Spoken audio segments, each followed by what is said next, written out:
योगी आदित्यनाथ ने आज बिहार में बैक टू बैक 2 रैलियां की हैं। पहली दानापुर और दूसरी सहरसा में। योगी आदित्यनाथ ने बिहार में बुरका, विकास, जंगल राज और राम मंदिर की बात की है। योगी आदित्यनाथ बिहार में 20 से ज्यादा रैलियां करेंगे और योगी की ज्यादातर जो रैलियां हैं वो मुस्लिम बेल्ट में होंगी। और अगर इस मुस्लिम बेल्ट में योगी का एक है तो सेफ है वाला नारा चल गया तो बिहार में बीजेपी को बम्पर फायदा मिलेगा।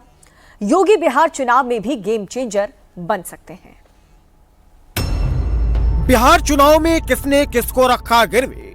कांग्रेस लोकतंत्र का गला घोंटने का काम की थी, उसी कांग्रेस की झोली में आरजेडी ने अपने को गिरवी करके रख दिया है।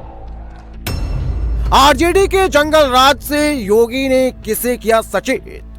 बहन और भाइयों, कौन नहीं जानता है 1990 से 2005 तक बिहार का जंगल राज और परिवारवाद। महागठबंधन के लिए क्यों जरूरी है बुरके में वोटिंग? इंडी गठबंधन में फिर से एक उन्होंने शरारत शुरू की है और वह शरारत शुरू की है विकास बनाम बुरके का। चाहते हैं कि बिना चेहरा देखे, बिना पहचान पत्र देखे जिसकी मर्जी आए वो वोट डाल दे। और इसीलिए तो एक चाहते हैं कि ईवीएम मशीन न रहे। बिहार के सियासी रण में बीजेपी ने अपने सबसे बड़े स्टार प्रचारक को मैदान में उतार दिया है। बिहार में बीजेपी को जीत दिलाने के लिए, एनडीए की सरकार बनवाने के लिए सीएम योगी ने मोर्चा संभाल लिया है। सीएम योगी ने पहली रैली बिहार के दानापुर में की तो दूसरी सभा 200 किलोमीटर दूर सहरसा में। पटना में योगी ने बीजेपी प्रत्याशी राम कृपाल सिंह के लिए वोट मांगा तो सहरसा में आलोक रंजन झा के लिए।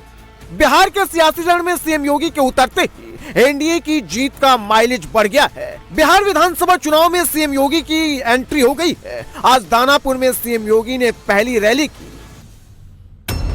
अपनी पहली रैली में ही सीएम योगी ने विकास बनाम बुरका, जंगल राज, वोट की डकैती, अपहरण, उद्योग, अपराध प्रदेश, युवाओं की पहचान पर संकट, फर्जी वोट जैसे मुद्दों को उठाकर बता दिया कि महागठबंधन के लिए चुनाव आसान नहीं है। दानापुर में सीएम योगी को सुनने के लिए हजारों लोगों की भीड़ जुटी। योगी को सुनने के लिए एनडीए के हर दल के कार्यकर्ता पहुंचे थे और बिहार पहुंचते ही सीएम योगी ने राम मंदिर वाली लाइन खींच। दानापुर में सीएम योगी ने रामनगरी अयोध्या को जानकी मंदिर से जोड़ा। हम लोग आते थे, हमसे पूछा जाता था क्या राम मंदिर बन पाएगा? हम कहते थे जरूर बनेगा। तब भी हम कहते थे जरूर बनेगा। और बहनों और भाइयों, आज अयोध्या में तो भगवान राम का भव्य मंदिर का निर्माण कार्य पूरा हो चुका है, रामलला विराजमान हो चुके हैं। लेकिन अब बिहार में भी मां जानकी का मंदिर बन रहा है। लगभग 900 करोड़ रुपए की लागत से बिहार में भी वह कार्य प्रारंभ हो गया है। यही है विरासत। बिहार में लड़ाई महागठबंधन और एनडीए के बीच में है और महागठबंधन में सबसे बड़ी पार्टी आरजेडी है और सबसे बड़ा सियासी परिवार लालू परिवार है। तो सीएम योगी ने सीधे लालू के जंगल राज और परिवारवाद पर ही वार किया। बिहार की ज्ञान भूमि को, बिहार की इस आध्यात्मिक ज्ञान भूमि को परिवारवाद और अपराध की भूमि बना करके यहां के हमारे नौजवानों के सामने पहचान का संकट खड़ा कर दिया था। यहां विकास के नाम पर उस कालखंड में किस प्रकार की अराजकता फैलाई गई थी, एक किसी से छुपा हुआ नहीं। विकास के नाम पर यहां पर पेशेवर गुंडे और माफियाओं को सत्ता का संरक्षण। बिहार में विपक्ष ने पहले एसआईआर का विरोध किया और अब पोलिंग बूथ पर बुरके की चेकिंग पर पॉलिटिक्स हाई है। विपक्ष इसका विरोध कर रहा है। बुरके में आने वाली महिलाओं की चेकिंग महिलाएं ही करेंगी, लेकिन इसके बाद भी विपक्ष को ऐतराज है। अब बिहार में विकास की इस दौड़ में बिहार की इस नई प्रतिस्पर्धा को बाधित करने के लिए फिर से आरजेडी और कांग्रेस में और उनके सहयोगी दलों में इंडी गठबंधन में फिर से एक उन्होंने शरारत शुरू की है, और वह शरारत शुरू की है विकास बनाम बुरके का।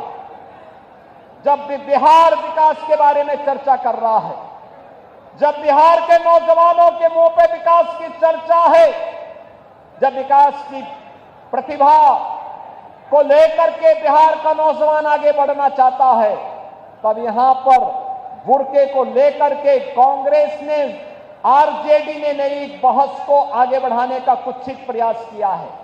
आप मुझे बताइए, क्या इनको फर्जी पोलिंग करने का अधिकार दिया जाना चाहिए? लेकिन कांग्रेस, आरजेडी और उनके सहयोगी दल कहते हैं नहीं, फर्जी पोलिंग होनी चाहिए। ये तो बिहार के लोगों के हकों पर डकैती करने जैसा है, डकैती डालने जैसा है। दानापुर सीट से बीजेपी उम्मीदवार और पूर्व सांसद रामकृपाल सिंह ने आज पर्चा दाखिल किया। 2014 से रामकृपाल सिंह बीजेपी में है। 2014 और 2019 में पाटलिपुत्र सीट पर लालू की बेटी मीसा भारती को लगातार 2 चुनावों में हराया। 2016 में रामकृपाल यादव को केंद्रीय ग्रामीण विकास मंत्रालय में राज्य मंत्री का जिम्मा भी मिला, लेकिन 2024 में तीसरी बार रामकृपाल सिंह मीसा भारती से चुनाव हार गए। अब बीजेपी दानापुर सीट से विधानसभा चुनाव में उतारी है और दानापुर में सीएम योगी के आते ही रामकृपाल की जीत पक्की हो गई है। दानापुर के बाद सीएम योगी ने सहरसा में दूसरी रैली की। सहरसा में सीएम योगी ने बीजेपी प्रत्याशी आलोक रंजन झा के लिए वोट मांगा। सहरसा का इलाका कोशी सीमांचल बेल्ट से सटा हुआ है, जहां मुस्लिम वोटरों की तादाद ज्यादा है। ऐसे में योगी की यहां पर एंट्री बीजेपी की रणनीतिक चाल मानी जा रही है। हिंदुत्व के मुद्दे पर वोटर्स को मजबूत करने की कोशिश के तौर पर देखा जा रहा है। बिहार चुनाव में योगी आदित्यनाथ 20 से ज्यादा रैली करेंगे। खास तौर पर योगी की रैलियां सीमांचल और मिथिलांचल इलाके में होंगी।